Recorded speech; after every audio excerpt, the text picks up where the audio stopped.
ಇತ್ತೀಚೆಗೆ ಮಧುಮೇಹದ ಸಮಸ್ಯೆ ಜನರನ್ನು ಹೆಚ್ಚು ಕಾಡುತ್ತಿದೆ. ರಕ್ತದಲ್ಲಿನ ಸಕ್ಕರೆಯ ಮಟ್ಟದ ನಿಯಂತ್ರಣ ನಿಜಕ್ಕೂ ಸವಾಲಾಗಿದೆ. ಆದರೆ ಖಂಡಿತ ಇದು ಅಸಾಧ್ಯವಲ್ಲ. ಮನೆಯಲ್ಲೇ ತಯಾರಿಸಬಹುದಾದ ಈ ಕೆಲವು ಪಾನೀಯಗಳು ಮಧುಮೇಹ ನಿಯಂತ್ರಣಕ್ಕೆ ಸಹಾಯ ಮಾಡುತ್ತವೆ. ಮಾತ್ರವಲ್ಲ, ಇವು ಹಲವು ರೋಗಗಳಿಗೆ ಮದ್ದು. ಮಧುಮೇಹ ಸಮಸ್ಯೆ ಇರುವವರಿಗೆ ಎಲ್ಲವನ್ನೂ ಇಷ್ಟಪಟ್ಟು ತಿನ್ನುವ ಹಾಗಿಲ್ಲ. ಒಂದು ವೇಳೆ ತಿಂದರೂ ಎಲ್ಲಿ ರಕ್ತದಲ್ಲಿನ ಸಕ್ಕರೆಯ ಮಟ್ಟ ಏರಿಕೆಯಾಗುತ್ತದೋ ಎಂಬ ಭಯದಲ್ಲೇ ಕಾಲ ಕಳೆಯಬೇಕಾಗಬಹುದು. ಮಧುಮೇಹಿಗಳು ತಮ್ಮ ಆಹಾರದ ವಿಚಾರದಲ್ಲಿ ಕಟ್ಟುನಿಟ್ಟಿನ ಕ್ರಮವನ್ನು ಪಾಲಿಸಬೇಕು. ನೀವು ಎಷ್ಟು ಕಾರ್ಬೋಹೈಡ್ರೇಟ್ಗಳನ್ನು ಸೇವಿಸಬಹುದು ಮತ್ತು ಅದು ರಕ್ತದಲ್ಲಿನ ಸಕ್ಕರೆಯ ಮಟ್ಟದ ಮೇಲೆ ಹೇಗೆ ಪರಿಣಾಮ ಬೀರುತ್ತದೆ ಎಂಬುದನ್ನು ತಿಳಿದುಕೊಳ್ಳುವುದು ಬಹಳ ಮುಖ್ಯ. ವೆಜಿಟೇಬಲ್ ಜ್ಯೂಸ್ನಂತಹ ಕಡಿಮೆ ಸಕ್ಕರೆಯಂಶ ಇರುವ ಆಹಾರಗಳನ್ನು ಹೆಚ್ಚು ಸೇವಿಸಬೇಕು. ಆದರೆ ಇದನ್ನು ಮಿತವಾಗಿ ಕುಡಿಯಲು ಮರೆಯಬಾರದು. ಖ್ಯಾತ ಪೌಷ್ಟಿಕ ತಜ್ಞ ಲೋವ್ನಿತ್ ಬಾತ್ರಾ ಅವರ ಪ್ರಕಾರ, ಭಾರತದಲ್ಲಿ ಮಧುಮೇಹ ಸಮಸ್ಯೆ ವ್ಯಾಪಕವಾಗಿ ಹರಡುತ್ತಿದೆ. ವಿಶ್ವದಲ್ಲೇ ಭಾರತವು ಮಧುಮೇಹದ ರಾಜಧಾನಿಯಾಗಿದೆ. ಸುಮಾರು 62 ಮಿಲಿಯನ್ ಮಂದಿ ಮಧುಮೇಹ ಸಮಸ್ಯೆಯಿಂದ ಬಳಲುತ್ತಿದ್ದಾರೆ. ಭಾರತದಲ್ಲಿ ಈ ಸಮಸ್ಯೆ ವೇಗವಾಗಿ ಬೆಳೆಯುತ್ತಿದೆ. ಮಧುಮೇಹ ನಿಯಂತ್ರಣ ಸಾಧ್ಯವಿಲ್ಲ ಎಂದಲ್ಲ. ಮನೆಯಲ್ಲೇ ತಯಾರಿಸಿಕೊಳ್ಳಬಹುದಾದ ಕೆಲವು ನೈಸರ್ಗಿಕ ಪಾನೀಯಗಳು ರಕ್ತದಲ್ಲಿನ ಸಕ್ಕರೆಯ ಮಟ್ಟವನ್ನು ನಿಯಂತ್ರಿಸಬಹುದು.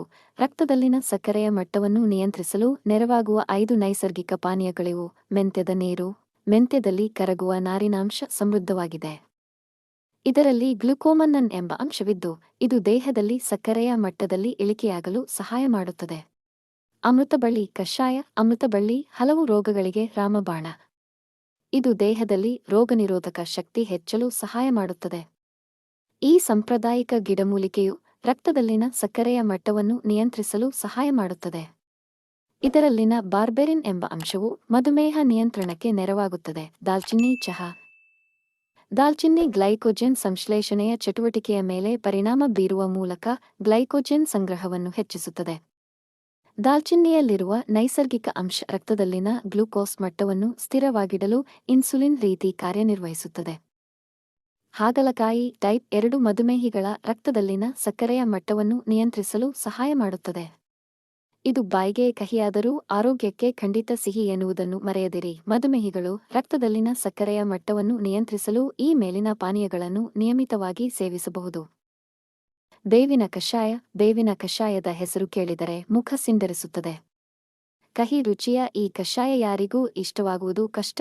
ಆದರೆ ಇದರ ಸೇವನೆಯಿಂದ ಆರೋಗ್ಯಕ್ಕೆ ಹಲವು ಪ್ರಯೋಜನಗಳಿರುವುದು ನಿಜ. ಇದು ಮಧುಮೇಹಿಗಳಿಗೆ ಬಹಳ ಉತ್ತಮ. ಇದರಲ್ಲಿ ಉತ್ಕರ್ಷಣ ವಿರೋಧಿ ಗುಣವಿದ್ದು, ಇದು ಹಲವು ಸಮಸ್ಯೆಗಳಿಗೆ ಪರಿಹಾರ ನೀಡುತ್ತದೆ.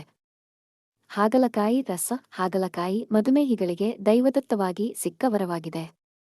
ಯಾಕೆಂದರೆ ಇದರಲ್ಲಿ ಅಡಕವಾಗಿರುವ ಇನ್ಸುಲಿನ್ ಅಂಶ ಹಾಗೂ ಮಧುಮೇಹ ವಿರೋಧಿ ಅಂಶಗಳು ರಕ್ತದಲ್ಲಿನ ಸಕ್ಕರೆಯ ಮಟ್ಟವನ್ನು ನಿರ್ವಹಿಸಲು ಸಹಾಯ ಮಾಡುತ್ತದೆ. ಆರೋಗ್ಯ ಮಾಹಿತಿಗಾಗಿ ಸಬ್ಸ್ಕ್ರೈಬ್ ಮಾಡಿ ನಮ್ಮ ಚಕ್ರವ್ಯೂಹ ನ್ಯೂಸ್ ಚಾನಲ್.